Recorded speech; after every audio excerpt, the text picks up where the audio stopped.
बाबर आजम की इज्जत नहीं की। एक ले दे के इतना बड़ा प्लेयर आपके पास आया था बाबर आजम, ठीक है। और मनोज, मैं आज से 3 साल पीछे जाना चाहता हूं, जब कोविड भी आया था और मैं कई सारे पाकिस्तानी चैनल्स पे, हमारे दोस्त हैं, हम बैठते थे बात, मैं एक बात बार बार कहता था, मैंने कहा बाबर आजम के ना आज आप बड़े गुणगान करते हो, दुश्मन भी आप ही बनोगे। क्यों? क्योंकि एक दिन आएगा जब बाबर के रन नहीं बनेंगे या वो कप्तानी, अच्छा उनको कप्तानी मिली तो ये मैंने तब भी बोला था यार ये है ना, इसकी बैटिंग ना इफेक्ट हो जाए। मैंने तब बोला था, मैंने कहा आप लोग ना वो क्रैब मेंटेलिटी वो हमारे में होता है, इसको जब उतारोगे ना नीचे तो आप बख्शोगे नहीं। यार बाबर आजम को नहीं बख्शा उन्होंने। कि आपने हाईलाइट में देख लिया है, चंद सेकंड के बाद मुकम्मल वीडियो की जानिब भी चलेंगे। बाबर आजम को कप्तानी से हटा दिया गया। शान मसूद शहीन शाह अफरीदी को रेड और वाइट बॉल का कप्तान बना दिया गया। इस हवाले से विक्रांत गुप्ता नाखुश नज़र आते हैं। उन्होंने शदीद रद्द अमल का इजहार भी किया इस हवाले से कि कप्तानी से बाबर आजम को हटाने पर तो क्या है उनका मौक़िफ़ और उनका क्या कहना था। तो चलते हैं वीडियो की जानिब। चैनल पर पहली मरतबा आए हैं तो चैनल को भी सब्सक्राइब कर दें, साथ ही बेल आइकन को भी दबा दें। सिक्का दूर फेंक देते हैं ये वो, यार उस पर नो कमेंट्स। मतलब सिक्का फेंक देते तो क्या होता है? वो कहते हैं कि दूर कर देते हैं तो कप्तान नहीं देख पाता है। कौन सा कप्तान नहीं देख पाता? जो अपोजिट कप्तान। अगर यहाँ गिरे तो कप्तान को दिख जाता है। तो रोहित शर्मा टॉस हारे नहीं है क्या? एक मिनट, आप नीचे झुक के ही देख पाओगे ना। हाँ। और नॉनसेंस यार, कभी पिच बदल जाती है, कभी अरे यार छोड़ो ना। आपने तो बाबर आजम की इज्जत नहीं की। एक ले दे के इतना बड़ा प्लेयर आपके पास आया था बाबर आजम, ठीक है। और मनोज, मैं आज से 3 साल पीछे जाना चाहता हूं, जब कोविड भी आया था और मैं कई सारे पाकिस्तानी चैनल्स पे, हमारे दोस्त हैं, हम बैठते थे बात, मैं एक बात बार बार कहता था, मैंने कहा बाबर आजम के ना आज आप बड़े गुणगान करते हो, दुश्मन भी आप ही बनोगे। क्यों? क्योंकि एक दिन आएगा जब बाबर के रन नहीं बनेंगे या वो कप्तानी, अच्छा उनको कप्तानी मिली तो ये मैंने तब भी बोला था यार ये है ना, इसकी बैटिंग ना इफेक्ट हो जाए। मैंने तब बोला था, मैंने कहा आप लोग ना वो क्रैब मेंटेलिटी वो हमारे में होता है, इसको जब उतारोगे ना नीचे तो आप बख्शोगे नहीं। यार बाबर आजम को नहीं बख्शा उन्होंने, तो हमें क्या बख्शेंगे? और आप देखना अभी तो क्या हो रहा है ना कि बाबर को रोस्ट किया जा रहा है पाकिस्तान में। पुराने प्लेयर्स, वो प्लेयर्स भी जो उनके साथ खेल रहे थे, और कुछ तो अभी भी चाहते थे कि यार मैं शायद अभी भी वर्ल्ड कप खेल लूं।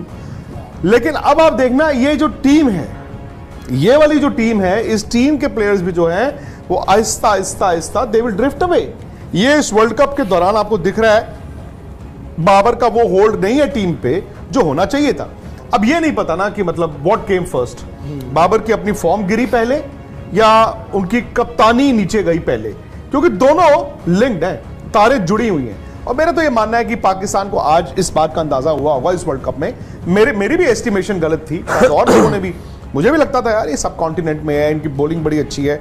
बट नूरा कुश्ती खेल खेल के ना, जब आप नूरा कुश्ती खेलते हैं, नूरा कुश्ती आप समझते हो क्या होता है? कुश्ती होती है जाली कुश्ती, बेसिकली मतलब अहमी, मतलब फर्जी WWE। नूरा कुश्ती होती है कि मतलब रैंकिंग्स और विदाउट एनी मतलब कंपटीशन, मतलब जैसे पाकिस्तान के वर्ल्ड नंबर 1 रैंकिंग, उनके बल्लेबाजों की रैंकिंग, उन सब पर बात नहीं। देखो इंडिविजुअल रैंकिंग्स पे तो अगर बाबर इतने देर रहे हैं यार, he would have done something, I am sure. But team के लिहाज से मोर सो, बिकॉज मनोज देखो नूरा कुश्ती में आप रोज जाते थे, रोज भागते थे, आपको ये पता ही नहीं है कि दुनिया कहाँ है। मुझे तो नहीं लगता कि, हालांकि देखो मैंने पहले भी कहा था, हो सकता है कि कभी कभी ना हम वर्ल्ड कप हार जाते हैं, हम कहते हैं जो 4 ही मैच जीते 5 हार गए, ये तो 9 थोड़ी जीतने वाली टीम थी, वो 4 ही जीतने वाली टीम थी, तो 4 जीत गई। अब बात वहीं आ जाती है ना, हमारे मुल्कों में हम एक्सट्रीम रिएक्शन करते हैं।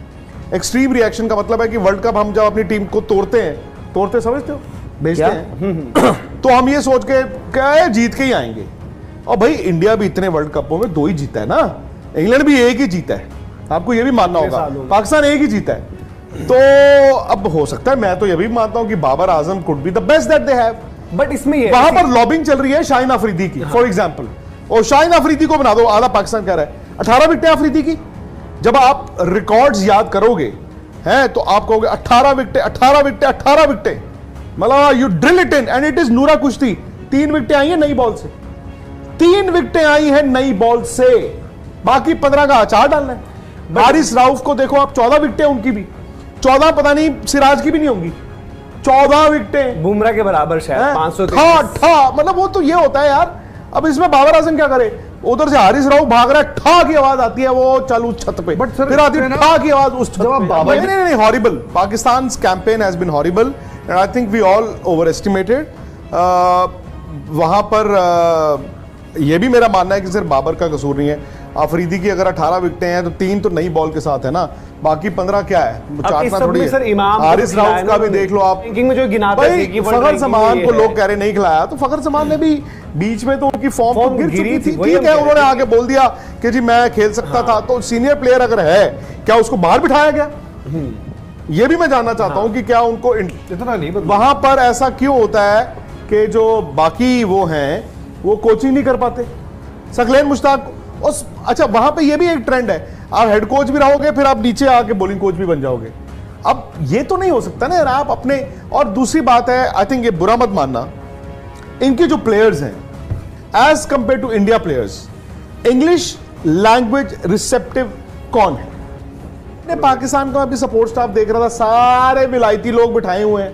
विलायती में भी एक तो अंग्रेज होता है ना, अंग्रेजी थोड़ी समझ आ जाए। मिकी आर्थर तो यार साउथ अफ्रीकन अंग्रेजी समझ आती है आपको? मांगा तो भाई पाकिस्तान ने यार, देखो हर जनरेशन की बात होती है। शायद मेरी जनरेशन और मनोज और धीरज की जनरेशन में थोड़ा फर्क होगा, क्योंकि भाई मैं जिस जनरेशन का हूं, जो मेरी उम्र है, क्रिकेट जब देखना शुरू किया था, पाकिस्तान हमारे से बहुत आगे था, बहुत भारी था। तो वो हमें तो वो नाम, मतलब अब वाली जनरेशन को ये भी नहीं पता होगा मुदस्सर नजर कौन है, मोहसिन खान कौन है, कासिम उमर का नाम नहीं पता होगा, बाकी तो छोड़ दीजिए। मैं जहीर अब्बास, मियां दाद, सलीम यूसुफ तो कह ही नहीं रहा। अब वो कहां गए सारे? वो कहां है? अब वसीम अकरम को मैं देखता हूं, वो ए स्पोर्ट्स, क्या यार जबरदस्त। वैसे वसीम भाई आपका शो है यार, मजा आ जाता है।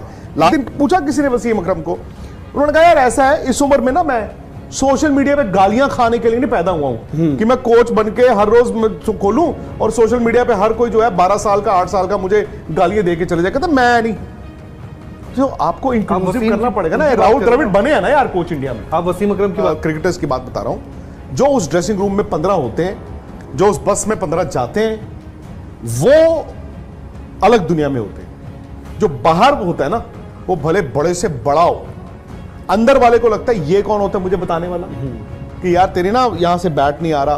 वो कहता तू कौन है भाई? और हम भी कहते हैं अरे फलाने प्लेयर को, अरे आप उनको बता देते कि आपसे वो आप ही ऐसे ठीक कर लो। वो कहते चल भाई, सुनता नहीं है। क्यों? क्योंकि आज जो मशवरा दे रहा है, परसों वो भी उसी ड्रेसिंग रूम में था। मैं ये नहीं मानता हूं कि जो खेला हुआ है ना, खेला हुआ जो है क्रिकेट, उसको क्रिकेट आती है, ये फैक्ट है। बट हर खेला हुआ जो है वो डिस्क्राइब नहीं कर सकते। हाँ, चाहते हैं।